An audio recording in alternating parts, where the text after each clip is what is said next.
Encre d'histoire, Plume et Voix, Alban de Maigret.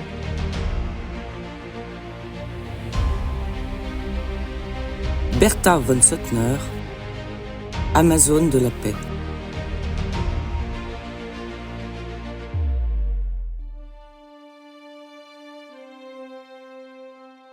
Le 28 juin 1914, l'archiduc François-Ferdinand d'Autriche, héritier au trône de l'Empire austro-hongrois, est assassiné par un nationaliste serbe.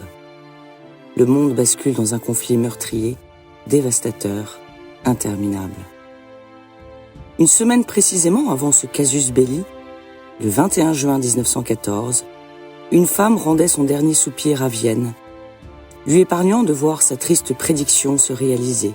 Je cite : « La prochaine guerre sera bien plus horrible que les précédentes », la préservant de constater les dégâts d'une grosse machine à tuer qui, ironiquement, porte son nom.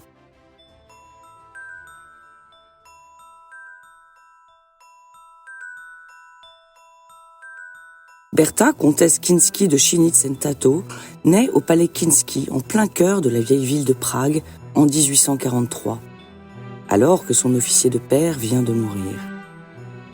Sophie s'efforce d'offrir à sa fille l'éducation aristocratique qu'exige sa naissance, grâce à la fortune que lui a laissée son mari. Bertha apprend donc plusieurs langues, s'initie à la musique, à la littérature, à la philosophie, aux sciences, aux arts. Pourtant, un peu boudée par les grandes familles de la noblesse pragoise, pour ses origines plus modestes que celles de son mari, la veuve décide de voyager.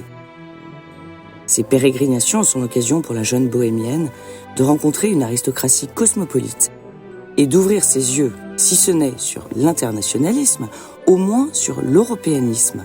Et pour sa mère, celle de s'adonner à une nouvelle passion, le jeu. Jeu fatal pour l'héritage qui se dilapide trop vite. La famille, désormais installée à Vienne, va devoir travailler. Soucieuse d'assurer un avenir économiquement serein à sa fille, Sophie tente de la fiancer à plusieurs hommes fortunés, dont le prince Adolf zu Sayn-Wittgenstein-Hohenstein ou le baron Gustave de Haine-Geldern. Mais Bertha refuse de se faire acheter, répudie tous les candidats et affirme préférer gagner sa vie par elle-même.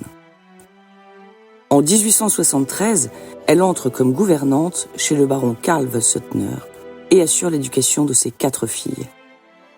C'est là qu'elle fait la connaissance d'un des fils de la maison, Arthur, de 7 ans son cadet. Les jeunes gens tombent amoureux au grand désespoir de leurs parents respectifs, pour qui la différence d'âge est impensable.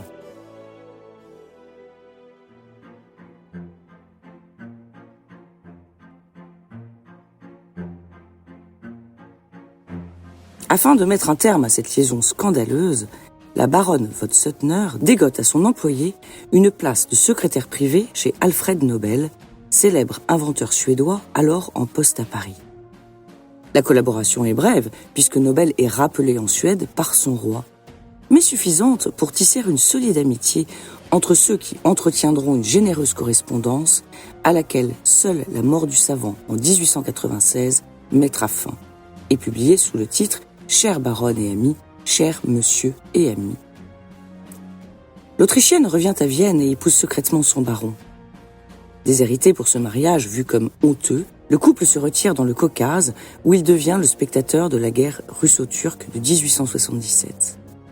Afin de subvenir à leurs besoins, Arthur rédige des récits de voyage ou de guerre et Bertha des nouvelles sous un pseudonyme. Les œuvres du couple expatrié sont publiées avec succès dans les journaux autrichiens. Après plusieurs années en exil, Arthur et Bertha se réconcilient avec leur famille et s'installent dans le château familial en Autriche, où germe une profonde réflexion sur la guerre et la paix, semée lors des horreurs du conflit dont ils ont été témoins. Le pacifisme se trouve désormais au cœur des écrits et des activités de Bertha. Elle entre en contact avec les mouvements pacifistes parisiens, puis en 1889, publie un livre à succès, Bas les armes, dans lequel elle fait l'apologie de la paix au travers d'un texte romancé très émouvant sur les cicatrices que provoquent les guerres dans les vies humaines. Traduit en plusieurs langues, loué par l'auteur de Guerre et paix, Léon Tolstoï. Son roman offre un nom à la baronne. qui s'engage alors ouvertement pour le désarmement et l'unité européenne, seule voie possible pour défendre son cheval de bataille, la paix. Mais à la fin du XIXe siècle, la politique se conjugue au masculin. Aussi est-elle contrainte de faire appel à la ruse pour imposer sa personne sur la scène. Le sésame pour participer au Congrès de la paix est d'être membre d'une association pour la paix. Bertha crée donc la Société des Amis de la Paix à Vienne, dont les statuts précisent qu'il s'agit d'une association humanitaire et non politique, sinon interdite aux femmes. Dès lors, on la voit partout où se montrent des sociétés pour la paix, partout où se tiennent des congrès, Venise, Berne, Anvers, Hambourg, Monaco, Londres, Paris, Washington. Conférencière visionnaire, diplomate obstinée, l'Amazone qui fait la guerre à la guerre, comme l'appelait son ami Alfred Nobel, est nommée vice-présidente du Bureau international de la paix à Rome en 1891, poste qu'elle conservera jusqu'à sa mort. Elle avance des idées inspirées, comme celle d'un tribunal d'arbitrage ou d'une force armée pour le maintien de la paix, que l'ONU concrétisera bien des années plus tard. Elle parvient à rallier à sa cause des hommes comme le prince Albert Ier de Monaco ou le tsar Nicolas II, en lesquels elle croit alors foncièrement. Première conférence pour la paix de 1899 à La Haye, née sous l'impulsion du tsar russe, octroie un grand rôle à l'actrice de la non-violence qui aime entonner ce refrain. « Europe, dépêche-toi de fraterniser, dépêche-toi d'en finir avec la guerre entre nations, sinon la prochaine crise te détruira. » La Cassandre de notre temps, comme l'a surnommé amicalement Stefan Zweig dans Le Monde d'hier, avait raison, même si son militantisme en exaspère plus d'un et lui vaut bien des détracteurs. Convaincue de défendre une cause juste, envers et contre tous parfois, Bertha tente d'éveiller les esprits comme le révèle cette lettre à Zweig. Je cite « Les gens ne comprennent pas ce qui se passe. Pourquoi ne faites-vous rien, vous, les jeunes? Vous êtes concernés. Défendez-vous donc, unissez-vous.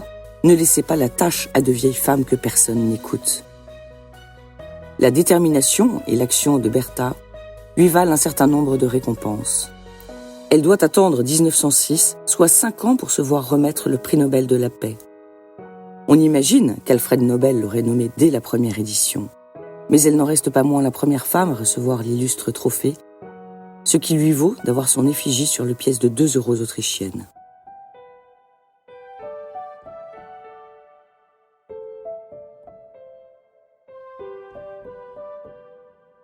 La correspondance avec Nobel laisse penser qu'elle a convaincu celui que certains appelaient le marchand de la mort, d'ajouter une récompense pour la paix à son testament. L'inventeur de la dynamite voulait-il se racheter de son invention meurtrière? Peut-être.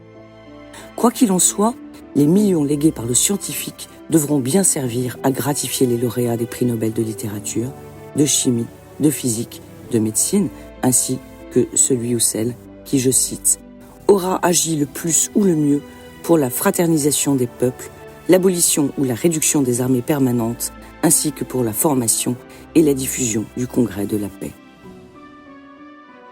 Lors du Congrès international des femmes pour l'entente des peuples à Berne en 1917, Stefan Zweig rend un hommage posthume à Bertha, disant qu'elle avait prouvé, je cite, qu'en vivant passionnément ses convictions, on pouvait réveiller la conscience du monde et l'ouvrir à l'idée d'un canon européen, voire universel, de la paix.